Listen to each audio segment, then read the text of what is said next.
안녕하세요. 만나서 반갑습니다. 역사가 김영주입니다. 연산군일기 제33부 연산, 훈민정음을 금하다 라는 주제를 가지고 오늘 함께 할까 합니다. 갑자서 이후에 연산의 총애를 받은 신복 중인 신복은 단연 임승재였습니다.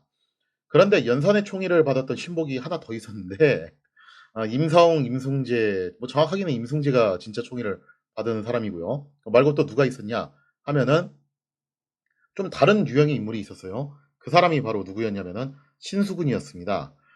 신수군의 누이는 연산의 왕비인 중전 신씨였어요. 로얄 패밀리죠.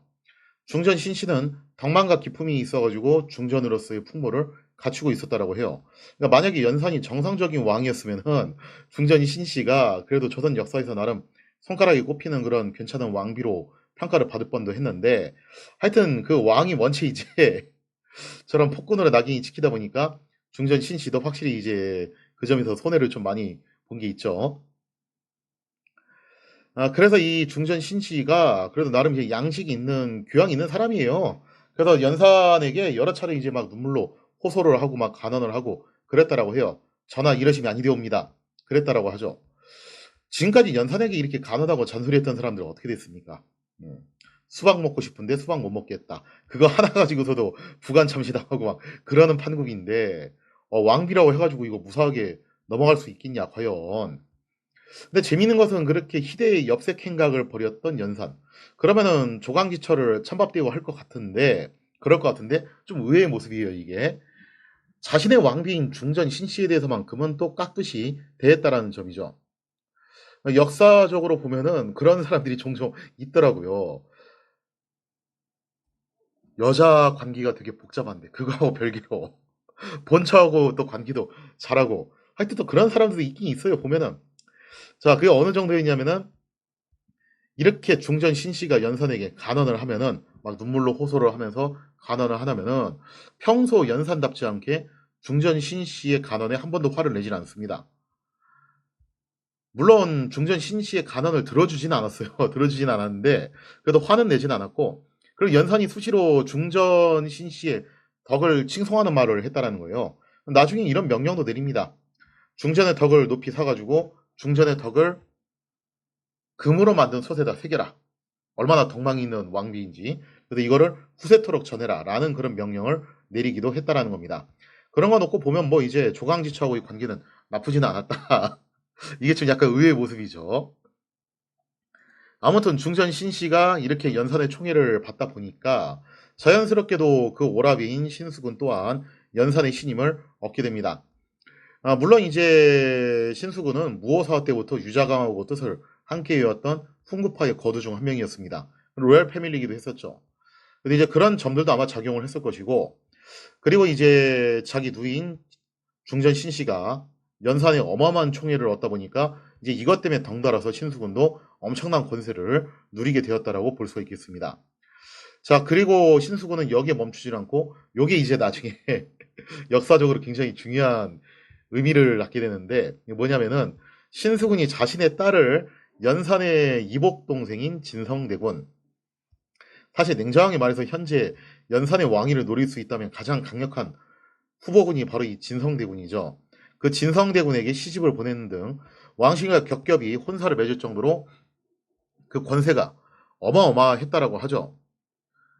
이처럼 연산은 중전 신씨와 그 일족에 대해 최상의 예우를 했지만 그와 별개로 엽색 행각의 중단 없는 확장은 계속된 상황이었습니다.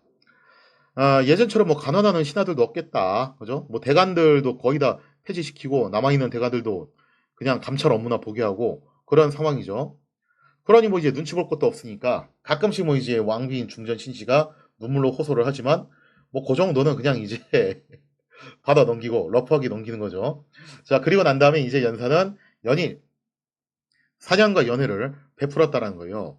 자, 그리고 이 연애 자리에는 일반적인 이제 조정의 관료들뿐만 아니라 그 아내들, 고관의 아내들도 이렇게 초빙을 하는 경우가 있었는데, 근데 만약에 이 술자리에서 어떤 고관 대작의 와이프가 마음에 든다 하면은 바로 데리고 와서 자신과 잠자리를 함께 하도록 했다라는 겁니다. 연산이 이런 행동을 했던 것은 물론 여자를 엄청나게 밝혔다라는 점도 있긴 있어요. 그런 점도 있는데 연산의 이런 행동은 이런 의미도 있는 거예요. 봐라, 이것이 진정한 왕만이 누릴 수 있는 특권이다. 사실 개념상으로는 나라에 있는 모든 재산은 왕의 것이고 모든 토지는 왕의 것이고 모든 백성은 왕의 자녀잖아요. 개념은 그렇게 돼 있어요. 근데 또 현실적으로는 다 그렇게 가진 않는다는 거죠. 실질적으로는 다 그냥 사유재산이 어느 정도 인정이 되고 있었고 그러니까 현대적인 그런 사유재산 개념까지는 아니라고는 하더라도요. 왕이라고 해서 마음대로 막 뭘 뺏거나 그러지는 못해요. 그러니까 연산이 금표비 세우면서 민가 철거할 때도 그래도 어느 정도 보상금은 주면서 이렇게 철거를 시킵니다. 아무튼 간에 이제 현실적으로는 그런데 근데 이때 연산이 이제 하고 싶은 것은 이런 메시지를 전달을 하고 싶었던 것 같아요. 그러나 너희들은 절대로 잊지 마라. 그거 사실 원래 다 내 거다. 그러니까 나는 내 마음대로 뭐든지 할 수 있는 권한이 있다. 그것이 바로 진정한 왕의 권한이다. 라는 말을 아마 하고 싶었던 것 같아요. 그거를 이렇게 이제 자신의 이제 권력을 과시하기 위한 수단으로 저런 이제 특유의 행동들을 하지 않았을까라고 우리가 추측을 해볼 수가 있겠습니다. 이 때문에 연애에 참석을 했다가 부인들이 돌아오지 않으면은 재상들이 전전긍긍해합니다. 이거 왜 안 돌아오지? 안 돌아오는 이유는 하나밖에 없죠. 이런 사례도 있었는데 그때 당시 이제 좌상대감이죠. 대단히 고위직이잖아요. 근데 그 좌상대감이 나이가 좀 있는 사람이었는데 그분이 또 이제 여자는 또 젊은 여자를 구했던 것 같아요. 그러니까 아내가 남편이 권력은 있지만 나이가 너무 많으니까 마음에 안 들었겠죠. 그게 뭐 사랑해서 결혼한 건 아니었을 거 아니에요. 그래서 그랬는지 어째서 그랬는지 하여튼 연산이 이때 그 좌의정의 아내를 그렇게 취한 적이 있었는데 한 열흘 정도로 같이 있었대요. 그리고 나서 이제 집으로 돌아왔는데 그 뒤로 이 좌의정의 아내가 어떤 행동을 하냐. 매일같이 꽃단장을 하고 궁궐 쪽을 바라보면서 있는 그런 태폐적인 풍조가 만연했다. 이게 한두 명이 아니라 꽤 여러 명이 이제 이랬던 거예요.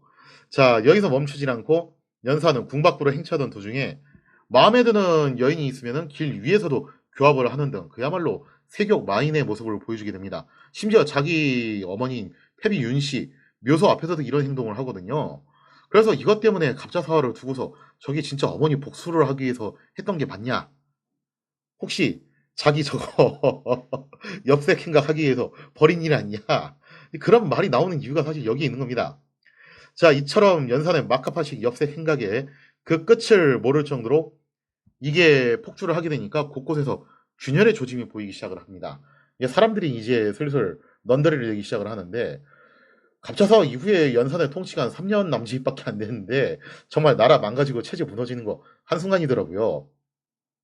자, 우선 신수군의 동생 신수영. 당연히 이 사람도 이제 로얄 패밀리고 중전 신씨가 총애를 얻으니까 덩달아서 이제 권세를 얻었던 사람 중에 한 명인데 그 신수영의 집에 언문, 그러니까 후민정음으로 작성된 익명서가 날아들게 됩니다.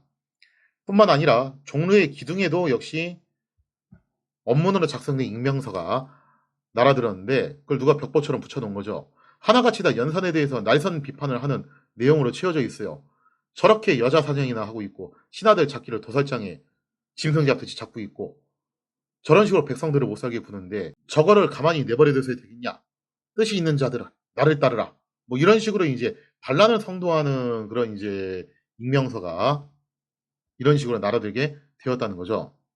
자, 이거를 받아본 연산 당연히 이제 뚜껑이 열리게 되죠. 그러면서 의심 가는 사람들을 모두 붙잡아서 조사해 가지고 범인을 찾아낼 것을 명하게 됩니다. 근데 이런 거 뭐 잡히겠어요, 솔직히 말해서. 아니 이 시대에 CCTV가 있는 것도 아니고 무슨 뭐 지문 감식이 있는 것도 아니고 뭐 거짓말 탐지기가 있나 뭐가 있나 아무것도 없는 시대인데 오로지 그냥 탐문 조사만 해야 되는데 목격자가 진짜로 없으면은 이게 방법이 없는 거예요.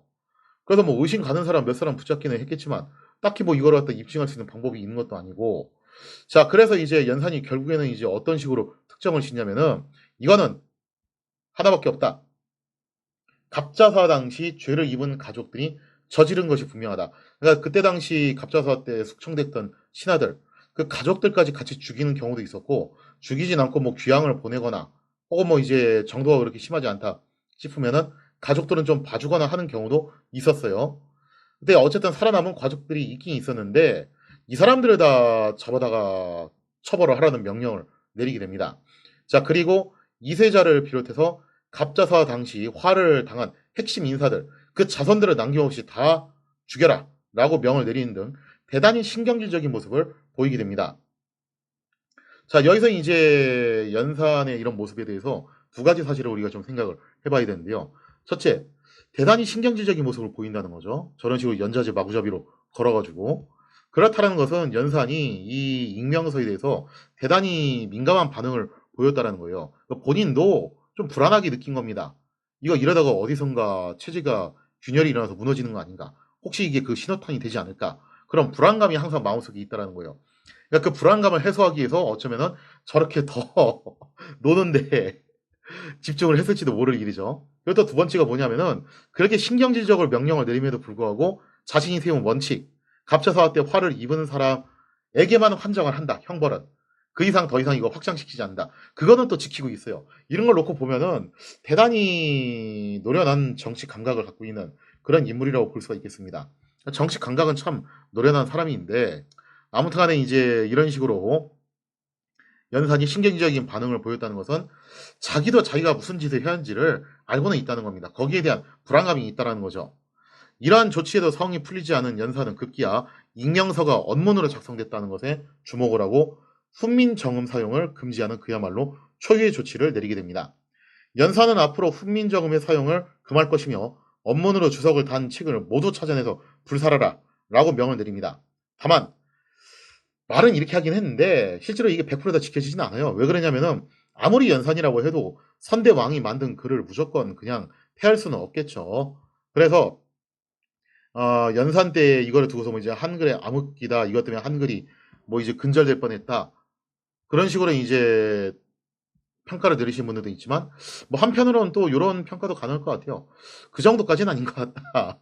그러니까 이때 한글이 타격을 받은 건 맞긴 한데 단절될 정도로 막 그렇게 이제 타격을 입은 것이냐라고 하면은 그거는 아니다라고 볼 수가 있겠죠. 왜 그러냐면은 사실 이 명령을 내렸던 시점이 갑자사 이후 그것도 한 1년 정도 지난 시점이기 때문에 실제로 연산의 이 이후 통치 기간은 한 2년입니다. 2년 동안 한글 금지시켰다고 해가지고 한글이 뭐 그렇게 사라지진 않겠죠. 그리고 연산도 무조건 폐하기는 힘들어가지고 문평들이 부를 노래들을 이제 책자로 펴내는데 그거를 언문으로 또 써요. 그러니까 종종 이렇게 이제 한글을 활용을 하기도 해요. 자, 그렇기 때문에 이제 훈민정음이 완전히 소멸되는 것은 면할 수 있었지만 이것으로 인해서 훈민정음은 어쨌든 실현을 맞이한 건 맞다. 실현을 맞이한 건 맞지만 뭐 이게 진짜 단절될 정도의 암흑기였냐. 뭐 그 정도까지는 아니지 않나. 뭐 그렇게 생각을 해볼 수가 있겠습니다. 자, 아무튼 간에 오늘은 이렇게 해서 연산의 엽색 행각 이야기 계속 하게 됐는데 이렇게 하다 보면 이거 정상적으로 가겠어요. 결국에는 무너지는 순간이 오겠죠. 실제로 붕괴의 신호탄이 올라오게 되는데 그 신호탄이 정말 센 게 올라옵니다. 최측근에 있었던 내시죠. 내시 중에 한 명, 김차선이라는 사람이 연산에게 대놓고 덤벼드는 사건이 발생을 하는데요. 과연 이 사건의 전말은 무엇인가? 거기에 대한 이야기는 다음 시간에 이어서 계속하도록 하겠습니다.